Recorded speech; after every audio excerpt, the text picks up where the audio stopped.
Nice to see you. How are you?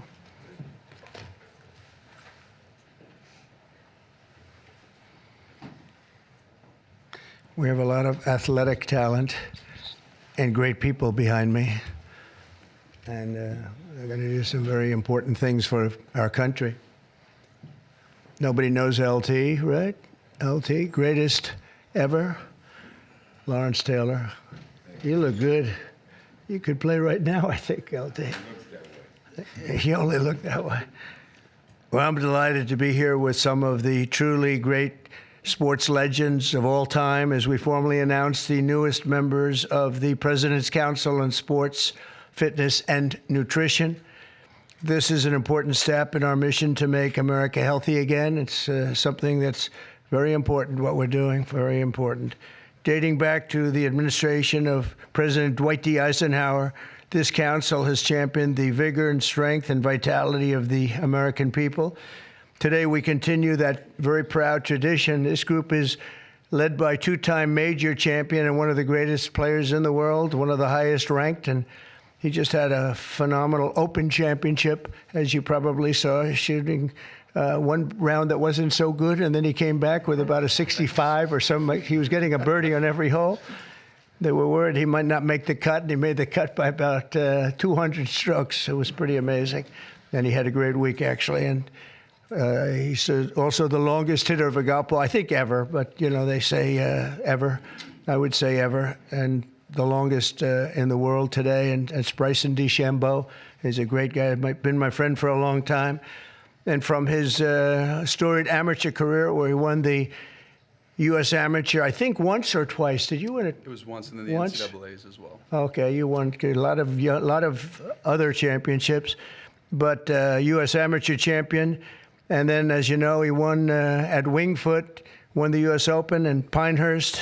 And Bryson has always been a phenomenal ambassador to sports and to golf, but generally to life, in my opinion. He's a smart guy and a good guy, great guy, loves our country. We're also pleased to be joined by Secretary of Health and Human Services, Robert F. Kennedy, Jr. Bobby, you do a great job. He's got some big things happening, and he's got some big statements to be made very shortly in terms of, over the next few months, in terms of what they've been doing and finding answers to some very, very important questions. Secretary of Education, Linda McMahon, who's phenomenal, wherever you may be, Linda. Hi, Linda. What are you doing back there? And look, you've been reading about her exploits and the job that she's been doing, and we're very proud of her. Council Executive Director, Catherine Granito. Thank you very much. Thank you. Great job. And several other new members of the council, including J.D. is here, our fantastic Vice President, and Scott Bessent, and we're making a lot of deals. We're making deals for trillions and trillions. Nobody's ever seen anything quite like it. We just made a couple of others a little while ago. I don't know if you'd be interested right now. I won't even bother telling you. This is about sports and about health. One of the best defensive players ever, I think probably acknowledged to be the greatest defensive player in the history of the NFL, a friend of mine for a long time. Too long, right, Lawrence? Lawrence Taylor, he's an incredible guy.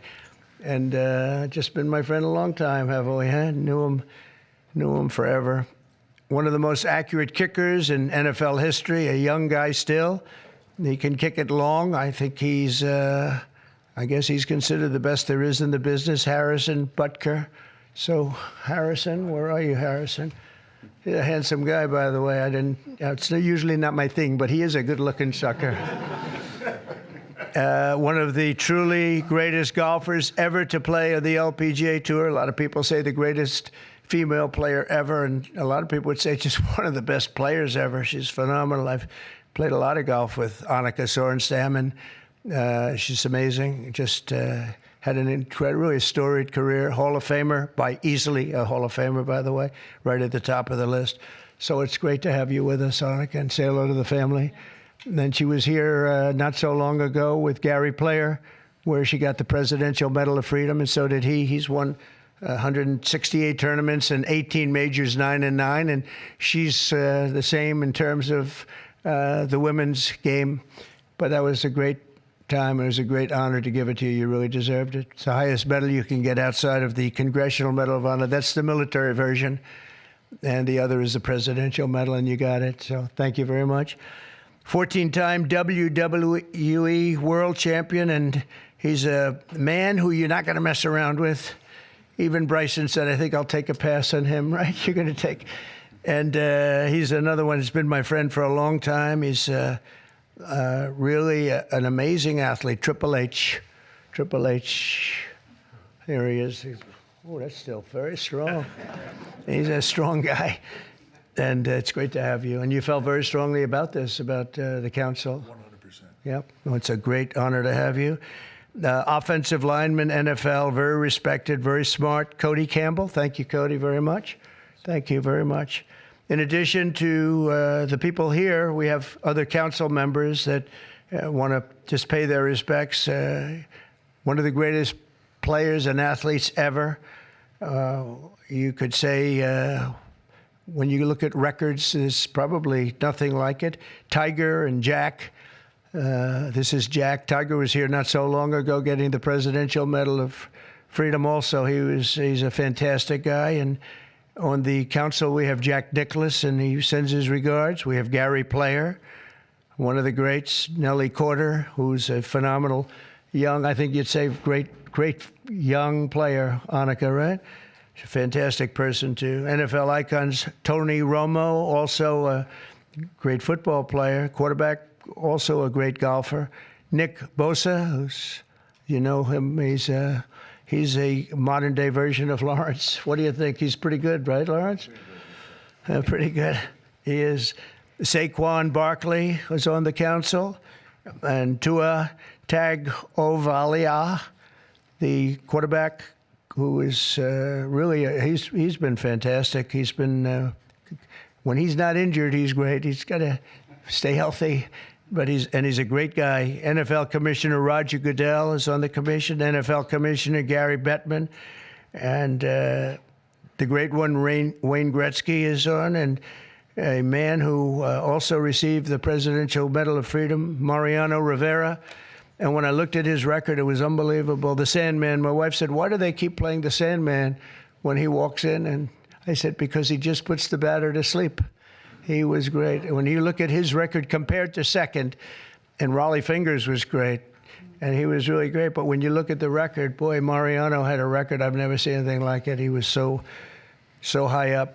The order that I'll sign today in a few moments directs the council to develop strategies to improve America's physical fitness and renew the American spirit, excellence, competitiveness, and sportsmanship. To that end, I'm pleased to announce that we're officially restoring the Presidential Fitness Test and the Presidential Fitness Award, and it's going to be a very big thing. From the late 1950s until the 2013, graduate scholars all across our country competed against each other in the Presidential Fitness Test, and it was a big deal. This was a wonderful tradition, and we're bringing it back. I think Bryson and everybody here wanted to see if we could bring that back, and it's turned out to be very popular to do. My administration's also pressing forward with the important reforms in sports and athletics, and the group behind me and the others that I mentioned and others that I've asked to join. We have many great athletes I've asked to join the council, and we're going to let some of them come in. But they're going to also be working on college football in terms of what happened. It's a mess. What happened? It's what they're doing with college football, and the fans are upset about it, and players are being taken from team after team and being traded around like playing cards, and a lot of money's passing, and nobody knows what's happening. So these people behind me are going to be very much involved in figuring that whole thing out and working on it and trying to bring some sanity to that incredible, not only the football, college sports, very, very bad for women. Very bad what's happening, because now all of a sudden there's no women that are able to get the money that they're talking about. You know, it seems to be going mostly to football, some basketball, and women's sports are being totally decimated. We know that, Annika, you know, with this. It's all going into football, and some to basketball, and everything else is being left behind. And women are being left behind, and lesser sports are being left behind, and the Olympics is being decimated because that was like training for the Olympics, and now we're not going to have that many of those sports left. The smaller sports, they're almost going to be completely wiped out. This is crazy what's going on. We banned men from competing in women's sports, and last week the United States Olympic and Paralympic Committee announced that they will be complying with that order, so there won't be men playing in women's sports. That seemed like an easy one. They say it's an 80-20 issue during the campaign. I said, no, that's not 80-20. That's 97-3. Maybe it's 98-2, perhaps. And last Thursday, we terminated third-party pay-for-play schemes in collegiate athletics and effectively we saved college sports, but now we have to we have to heal it because it's really a mess. It's a real mess. This council will play an important role in shaping these new policies and ensuring that we preserve the American athletic tradition for many generations to come. And in the years ahead, we'll have the chance to showcase our nation's athletic dominance in the world stage as we host the America 250. So we have America 250, and we have, it's going to be incredible, the Patriot Games. But we have the Ryder Cup, we have the President's Cup, we have the 2026 FIFA World Cup. So we have the World Cup here, we have the 2028 Olympics. So when they cheated on the election and they picked somebody that wasn't supposed to be there, I was very upset before that because I got the Olympics and I got the World Cup. I was the one that did it. I can't say I got America 250. It just happened to be 200. I'd like to take credit for that, but I don't think I'll be able to. But we have a big thing coming up. But I was very upset because I got them, and it was skipped an election season. And so it took place in the next term after the term that we were supposed to have. And I was extremely angry. And then when I won, I said, wait a minute, I think I just picked up the Olympics and I just picked up the World Cup. So it worked out sort of cool. But I want to again, thank everybody in the council. They want to work, too. These are people that really, we only do it by request. And people, they want to work and they want to make things better. And I hope they can make college sports better. They can heal it. They can find a solution. It's not going to be that easy. But you have a lot of smart people. So I'd like to begin by introducing Bryson to say a few words. And then we'll have Triple H, and we'll have a couple of other people say something. And then I'm going to sign that good-looking couple of pieces of paper, and it means a lot. It's going to be a very important council, and thank you all for being here. Bryson, please. Thank you, everybody, for being here. And first off, I'd like to say thank you to President Trump and Vice President Vance for your support and this initiative and council. And to be honest, I never would have thought that this opportunity would have been here right at our doorstep. We have an opportunity at being the 70th anniversary of the President's Council on Sports, Fitness, and Nutrition to literally change the fabric of kids' lives. And our first initiative is to bring back and reignite the President's Fitness Test, and then also reestablish some key other metrics on guidelines around building some communities, and also, again, with the President's initiatives around college, we think we can help in that regard too. But we've got a great established council with us that we believe we can change the fabric of our communities and kids' livelihoods for the future generations that are to come. I can't thank you guys enough, and looking forward to making massive changes in kids' lives and in our America's future. Thank you. Thank you. Please. First of all, I'd like to say the same. Thank you to President Trump. Thank you for this honor. I'm humbled by it. I'm truly honored to be on this. Vice President Vance, thank you very much. Secretary Kennedy, truly appreciate all that everybody is doing for the health and wellness of the entire country.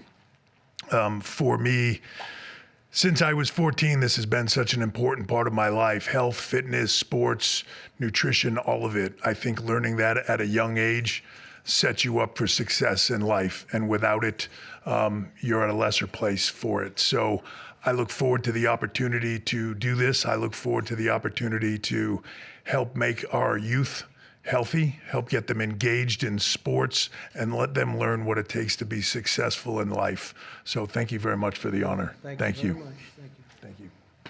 Bobby, please. Thank you very much, Mr. President. In December of 1960, a month after he won the election, my uncle, who was about to be president, wrote an article for Sports Illustrated called "The Soft American," and he was lamenting the fact that America had prided itself on its beef jerky toughness, and that we were losing that. We were falling behind Europeans. We were falling behind other nations. And he was signaling with that article that he was going to make physical fitness of our kids the centerpiece of his administration. And I'm so grateful to President Trump for bringing back this tradition. I was talking to Paul before we went in here. We were part of the Council on Physical Fitness when we were kids. And you had to do sit-ups, you had to do pull-ups, you had to do shuttle runs, you had to do 1 mile runs.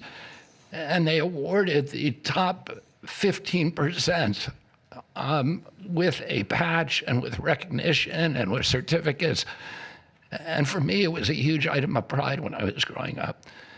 And we need to reinstill that spirit of competition and that spirit and that commitment to nutrition and physical fitness. And I'm so grateful to President Trump for your leadership in bringing this back for our country. Thank you very much. Anna, representing the great women in sports, please. Thank you. Thank you, Mr. President, Vice President Vance. This is truly an honor.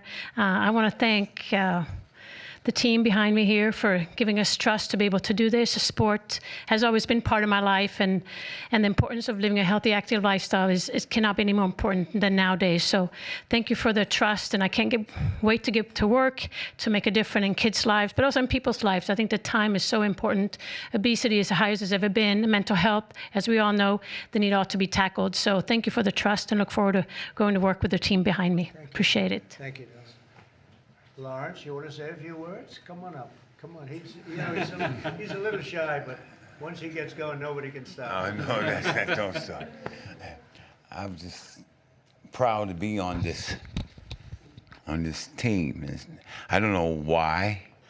I don't know what we're supposed to be doing, but I'm here to serve, and I'm here to serve you. Okay, so I'm going to do the best I can for as long as I can. Thank you very much. Nobody like him. Come on, young superstar. Obviously very excited to be here. Thank you, Mr. President, for allowing me to serve on the council.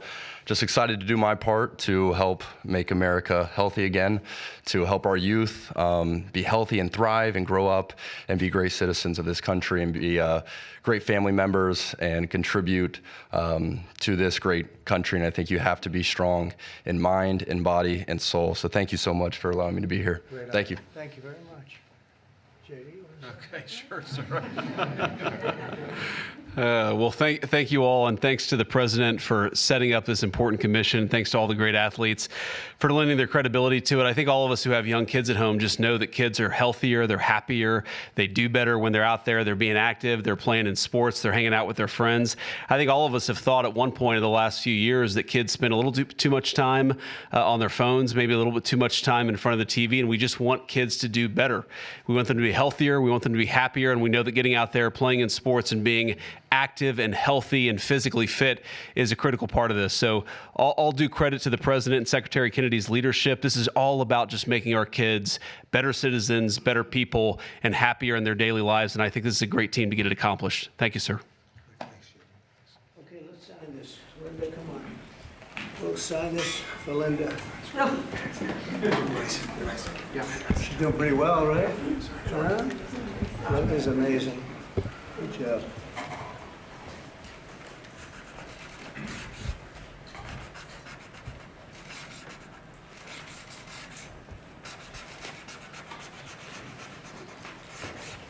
Okay, we got it.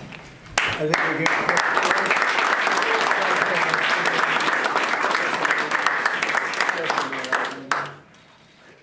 Okay. We'll pass them around, please. Okay, here you go. Thank you. Okay. That is not signed with an auto pen. There's no auto pen. We don't want auto pens in the White House. Okay? Any questions, please? About it? I think probably. Mr. President, what has sports meant to you? And did you have a sports hero growing up?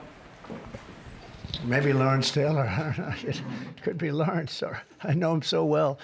Well, a lot of sports heroes. It meant a lot. I was always a person that loved playing sports. I was good at sports.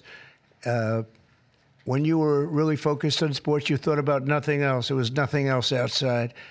It kept you. And to an extent, this is one of the reasons I like golf. You get away for a couple of hours. I play quickly and get through it. And for 2 hours, you're not thinking about all of the nonsense and all of the important things, frankly, but it cleans your mind. No, I think sports is so important. I think what this council is doing is going to be very important. And it gives you a little exercise, sometimes a lot of exercise. It's a great thing. It's a great thing. Sports are, you learn about people and you learn about how people compete. Now, it doesn't mean that if somebody's not a good athlete, a lot of people just are not good athletes, so they can't compete. But you learn about people playing sports and playing sports with and against some. So I've always loved it. It's been very important to me. These people are, inspirations. These are the top people in their individual sports. The council itself, I mean, they have some of the greatest champions, for the most part, the greatest champions in their sport. So they really understand sports, and understanding it's very important. Thank you for the question. Yeah, please. Please, go ahead. Yeah, Mr. President, can you talk about your plans for the new ballroom that was announced today? Yeah. And the $200 million, that's going to be paid for by yourself as By well me, as yeah. private donations? It's a private thing, yeah. I'll do it, and we'll probably have some donors or whatever, but it's about $200 million. So we've been planning it for a long time. They've wanted a ballroom at the White House for more than 150 years, but there's never been a president that was good at ballrooms. I'm really good. In fact, I looked at one that we just built in Turnberry in Scotland, and it's incredible. We're good at building. I'm good at building things, and we'll get it built quickly and on time. It'll be beautiful, top of the line. We've retained the best architects and engineers, everything else.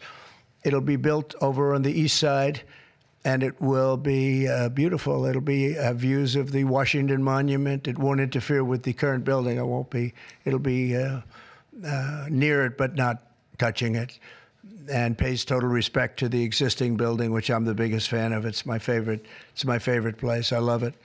But they've wanted it, and when they have big events, you entertain the president of China or the president of any place, and you have big crowds. They've always had to get a tent. And you've probably been to some of them, Bobby. When it rains, it's a disaster. And the tent's 100 yards. That's more than a football field away from the main entrance.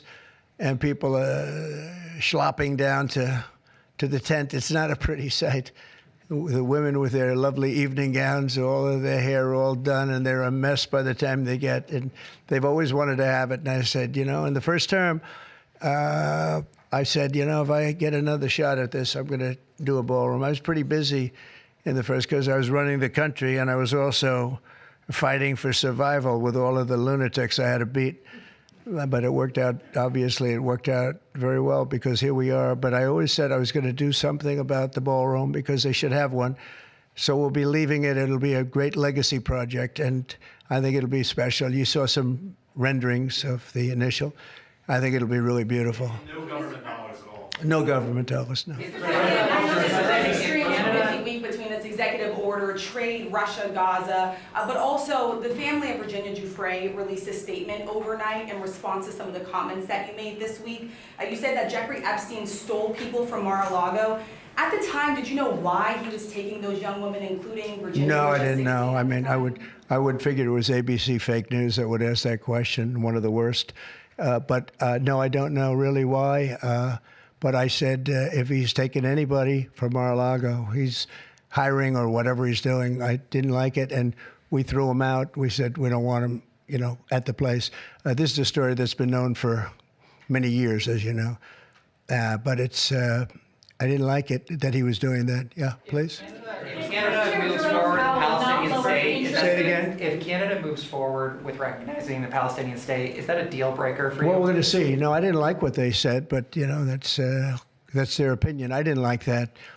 Not a deal breaker, but we haven't spoken to Canada today. He's called, and we'll see. But we have made a few deals today that are excellent deals for the country. You know, we're taking in literally trillions of dollars for the country. This is making our country very rich and respected again. We have, you know, I tell these people, and I say it as much as I have to say it, but every leader is at NATO, and I was in the Middle East with the three great countries, three great leaders, Qatar, you know, Saudi Arabia, UAE, and everybody said the same thing. All of the NATO countries, essentially, they said that we were a dead country. 1 year ago, we were a dead country. Now we're the hottest country in the world. Look at you people. We're the hottest country anywhere in the world. We're doing great. Yeah, do you have a... Canada currently. What's the holdup with the negotiations with Canada? Well, they have to pay a fair rate. That's all. It's very simple.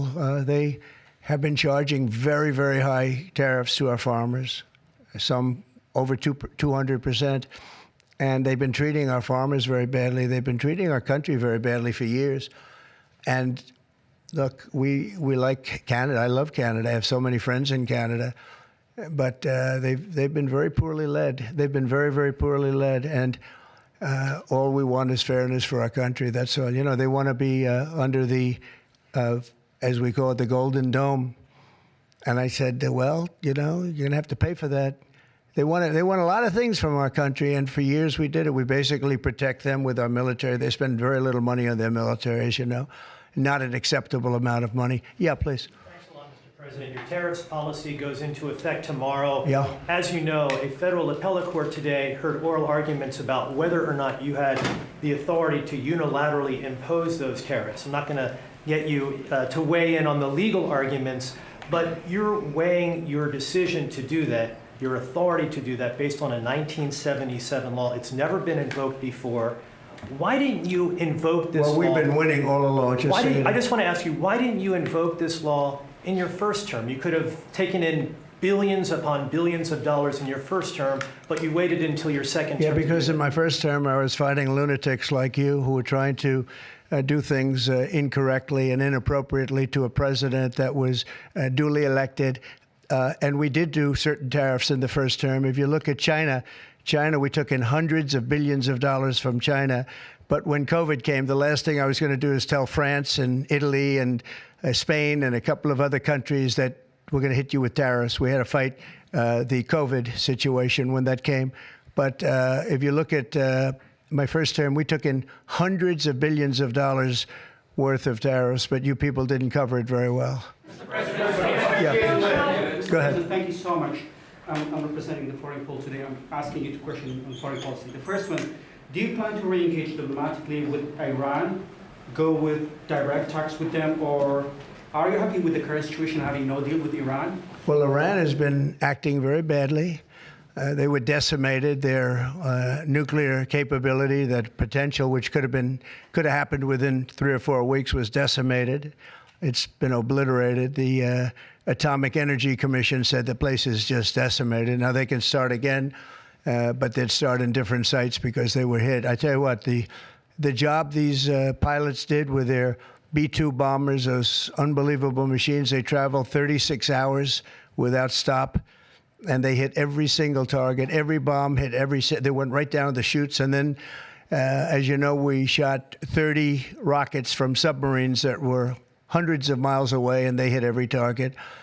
So they can start again, but they haven't been saying the right thing. I will say Iran has not been saying the right thing. They have not been speaking nicely, and they should be. Yeah, please. Yes, President Jerome Powell not lowering interest rates again. Many people say that he's playing politics with the futures of millions. Well, he of is. Americans. We call him Too Late. He's too late. It's his new nickname. It's Too Late Powell.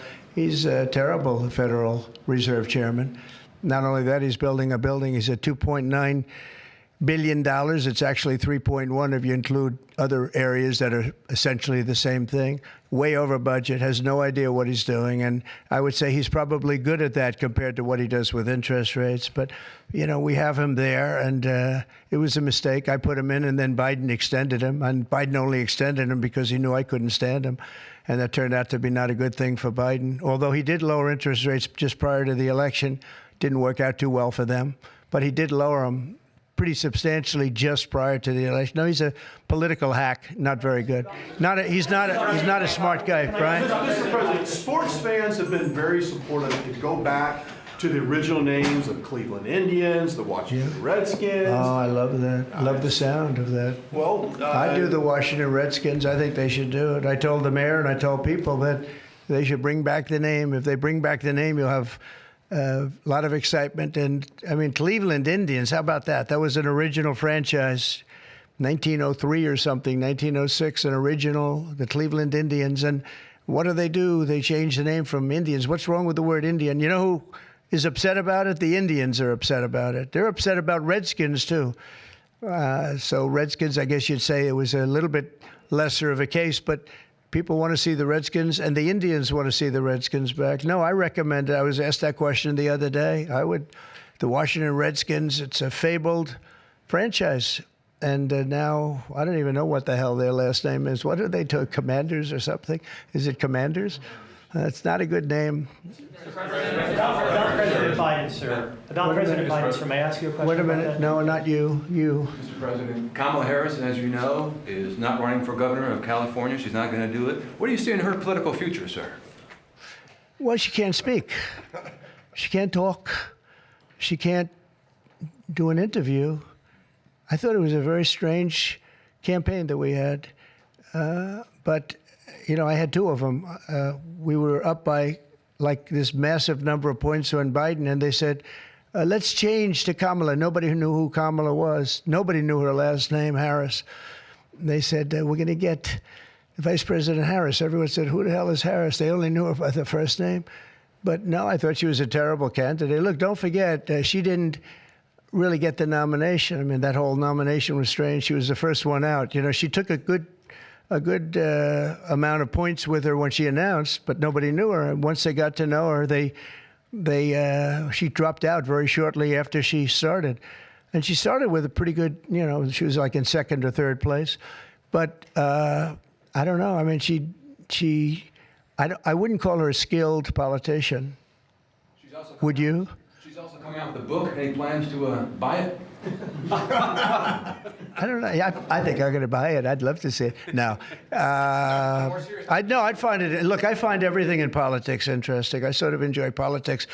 She wasn't a skilled person. You have skilled politicians, really skilled politicians, and then you have some that aren't. And she was put in a very tough position, I think. She did have a 6-week honeymoon. They told me, the pros said, you know what, she's going to have a 6-week. And she did. She was like untouchable in terms of everybody thought great. But she didn't do any interviews or anything, which was strange. Not even friendly interviews with friendly reporters like her right there, really friendly reporter. And you know what happened? People said, what's wrong with her? Why isn't she doing? She made a mistake. She should have done interviews. She didn't run a great campaign, but we beat Biden, and then we had to beat, nobody's beaten two. I had to beat two. That's like Dana White, the great Dana White has a fight, and he has a fighter that's getting the hell knocked out of him. They say, well, let's take him out and put somebody else in. Didn't seem fair to me at the time, but where are we? We're in the White House. So, I mean, so it worked out. If I may answer a very serious question here. Russia today hit Kyiv with missiles and drones, more than 100 people, kids. I think it's disgusting. Russia, I think it's disgusting what they're doing. I think it's disgusting. This is Biden's war. It's not my war. But I said if I get in, I'll try and get the thing stopped. But I think what Russia's doing is very sad. A lot of Russians are dying. You have a lot of Russians. More Russians are dying. But Russians are dying. Ukrainians are dying. The United States isn't really involved in that war. It shouldn't be. And by the way, I made a deal with NATO where NATO pays us for everything that we send. We send them ammunition, missiles, etc. And we're not paying anything for that war. But I will tell you this. It should be stopped. It's a disgrace. And The ones that are dying are they're losing 7,000 now. It was 5,000. They're losing now 7,000 soldiers a week, Ukrainian soldiers and Russian soldiers. And they're also losing people now in the towns and cities because Putin's hitting them with rockets. No, I think it's disgraceful. You have a 10-day deadline. You imposed a 10-day deadline. Yeah, we have about 8 days. So yeah, we're going to put sanctions. I don't know that sanctions bother him. You know, they know about sanctions. I know better than anybody about sanctions and tariffs and everything else. I don't know if that has any effect, but we're going to do it. Europe is extremely upset. But this is a war that should have never happened. This is a war that wouldn't have happened if I were president.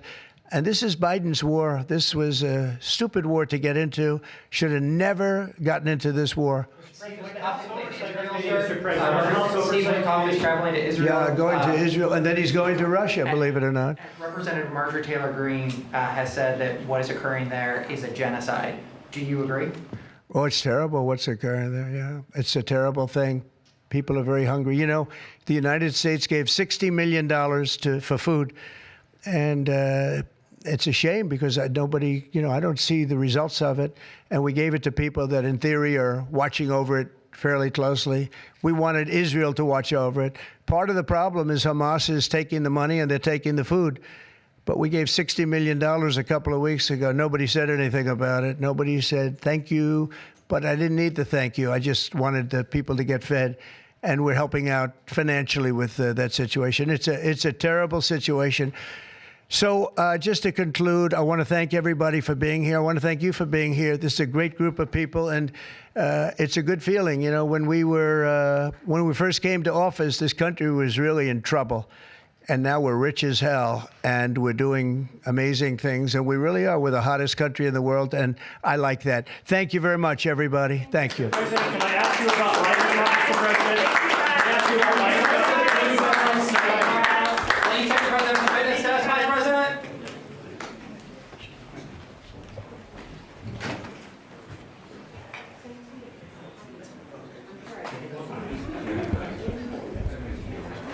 All right, thanks, guys.